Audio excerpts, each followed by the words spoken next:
I believe that the farm as an institution has value. We have a large number of hay fields, acreage. We have forests. We have a high tunnel that we've worked with the university to secure and as an educational format. So I think the farm itself has potential, but that potential should be harnessed by others, whether it be cooperatives, other farmers. The fine tradition should continue. It just should not be in the form of our dollars. We're going to turn to a quick presentation by Representative Cordelli with some suggestions that an ad hoc committee's been working on and conversations that have started with the cooperative extension. And with that, I'd like to pass to Representative Cordelli. Thank you, Representative. To ask questions at some point. Excuse me. Did you want to ask questions of what Representative McConkey? Well, I think I would like to see the presentation, but I also want to know who was on the ad hoc committee, when was it formed, and who was invited. Thank you. Can somebody turn lights down or off, or some of the lights off? Nice. All right. I'm misbehaving. Okay. Yeah. This is a presentation of concept that Representative McConkey was talking about. And we're all familiar with the cooperative extension. They're here. They help arrange for the high tunnel and have been very involved here. And this is sort of the mission statement, if you will, for the cooperative extension, talking about information and education in communities and natural resources, as well as individuals and businesses. And they have an agricultural and natural resources business team, in addition to many other avenues of information and education that they provide, from crop information to food safety, community gardens, economic development programs, and nutritional education for school children. About a month ago, we had a lunchtime presentation from the Cooperative Extension, and this was one of the pieces of information that they gave us at that time about how the Cooperative Extension works in Carroll County. And on the right-hand side, the staff numbers that you see, there's actually 7 people in the office, but all told, there were 52 people that contributed toward education in Carroll County. And really that presentation started some of us thinking about the cooperative extension and how they could further their mission here in Carroll County. And then we've had discussions about the Culinary Academy that is hopefully starting up in the old nursing home. And that built on our thoughts about how we could really make use of county resources in a new and better way. And our thought evolved into a learning center, a cooperative extension learning center. And we've had, as Mark said, a group of us have had a number of meetings with people from the cooperative extension about this learning center. And we are all very excited about the possibilities. Every time we've talked, there have been new opportunities that have come forward from the group. And it's, I think it's a very exciting possibility for the county. And so what we're looking at is transition to a cooperative extension learning center. And there are ongoing discussions about that. And so in the center will be the Cooperative Extension Learning Center. There's possibilities for nursing home programs. How about getting the residents in the nursing home involved with master gardeners and in gardening programs and other educational opportunities for the nursing home residents. There are community career and technical education centers in North Conway and Wolfboro that have agriculture and culinary programs. We can fold them into and make use of or make opportunities available to them with this learning center concept. Correction prisoners we've talked about, and rehabilitation programs. There are programs elsewhere, again, where master gardeners work with inmates in other counties to really give them a skill, not just chop some wood. Community gardens is a focus of the cooperative extension, and that certainly would be a possibility here on the county property as well. The Culinary Academy. Cooperative Extension is very much involved with food safety programs, and it's a natural tie-in to the Culinary Academy and the whole food-to-table concept. It's a natural learning opportunity, I believe.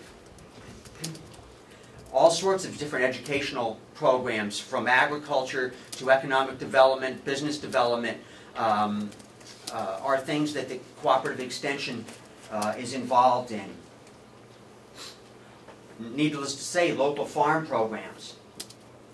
And I think that we've all agreed, the people who have been meeting, both Cooperative Extension and representatives, that there would be the need for a local advisory council to help advise the Cooperative Extension and others in terms of what these various programs could be and set a direction for the future. So I think that this lays out possibilities, and there was a question about who has been involved in these discussions, and you see delegation members there, as well as Cooperative Extension members that also include Olivia Saunders and the Cooperative Extension Agricultural Business Management Team. And right now the Cooperative Extension people are talking at UNH about various business models, how a transition could work, what resources, what revenues they can look at for the future, and talking with not just Cooperative Extension people at UNH, but other areas of UNH in terms of counseling programs that could possibly be brought into this learning center. And so, I think it's a fantastic opportunity for us, for Carroll County residents, and for the Cooperative Extension and UNH in general. And with that, that's our presentation. Thank you. We're putting the lights up. And if I could thank the representative for pulling that together. I'd just like to offer a couple more statements here. I have prepared a package here for the file that addresses the 11 points that were brought out by the good people for Save the Farm, and shows some irregularities in that.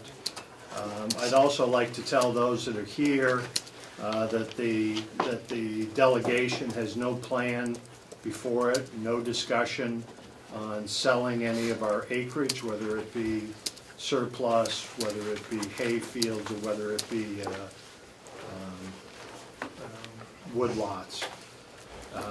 It's my feeling, and I think others, it's time for the farm to evolve from a government subsidy to a resource the local farming community can avail themselves of. This transition should be the mission of the Cooperative Extension, the Soil Conservation, which is another group that we subsidize and provides good services. And Mr. Riley was here previously talking about the Farm Bureau and other concerns. So I think it would be pertinent for me at this time just to address the information that was given to all those good people in response to what I have found and others have found. There were 11 points that were passed out by the people that I refer to as the Save the Farm. And I'll just highlight the ones that are most important. Supplies county nursing home and jail with fresh local produce. The county taxpayers buy the seed, fertilizer, and our employees provide most of the labor to grow, cultivate, and pick the crop. The farm then sells the produce to the nursing home at a wholesale price. The nursing home has little to say over what product is delivered, nor on the quantities they receive. While I would agree that farm fresh produce is favorable to the nursing homes. In 2014, the farm delivered 1,000 pounds of squash to the nursing home, and after the blight was discovered, the majority of the squash was destroyed, but the taxpayers paid for all that was delivered. I suggest that local farmers work with the nursing home going forward to sell local farm fresh. Again, there was a high revenue that was associated with the produce that year. We bought, cultivated, and so there really was not a revenue stream there. This year, over half of that money of $7,000 was in labor. Supports local agriculture by providing local farms with wholesale products. Surplus is donated to local food pantries. The delegation recently learned the farm was selling surplus blueberries in farmers markets at wholesale rates, angering farmers that could not sell at our unrealistic price. The farm should not be competing with farmers who must factor in labor and production. Sales of firewood in county residents. Bundled firewood, I mentioned, was down 39%, yet we spent $40,000 for a wood processor. County payroll, of that $50,000, over half of that was in labor. If you consider the cost of the wood, the labor to produce, the cost of the wood processor, it makes little to no money. Again, to the point that, you know, the word being told by the commissioners, the word being spread by the group of well-intentioned people, is that we're making all of this money. We're not making all this money. Provides employment for trusted employees, resulting in job training, job satisfaction, so forth. Prior to 2015, the average number of inmates that were released for county maintenance was 2.5 persons per day. In 2015, that doubled, but it's still less than 10% of the incarcerated population. While it has benefits to the county and the inmates, the county must pay for that supervision. The average stay of an inmate is 40 days. Few, if any, will gain outside employment having participated in wood splitting and blueberry picking. Without the farm, inmates can still continue to perform ground maintenance and services, or perhaps they could provide their free labor to our towns and other non-profit organizations and building projects. Provides community education. The County Extension Farm Bureau, 4-H and others will hold educational workshops. The rural character, all of those things. Provides jobs. Current farm staff includes 3 full-time, 1 part-time employees shared by other county services. The farm is just one function of Public Works Department. Water, sewer, care of grounds are functions that still need to be performed. In most years, 9, and here's the one that rings true, the county farm meets or exceeds its revenue objectives. This statement's not true. The business office falsely reported revenue not accounting for labor of all other production costs that private farmers or wood producers must account for. The new financial officer has stated repeatedly that this false revenue accounting will not be employed going forward. Production has declined over the past 3 years, and that trend may be greater if other years are analyzed. Number 11 preserves a 164-year-old farming institution that is supported by the county residents, which is what we're hearing. It's time for the farm to evolve from a government subsidy to a resource that local farming community can avail themselves of. This transition should become the mission of the Cooperative Extension, Soil Conservation, the Farm Bureau, and other interested parties.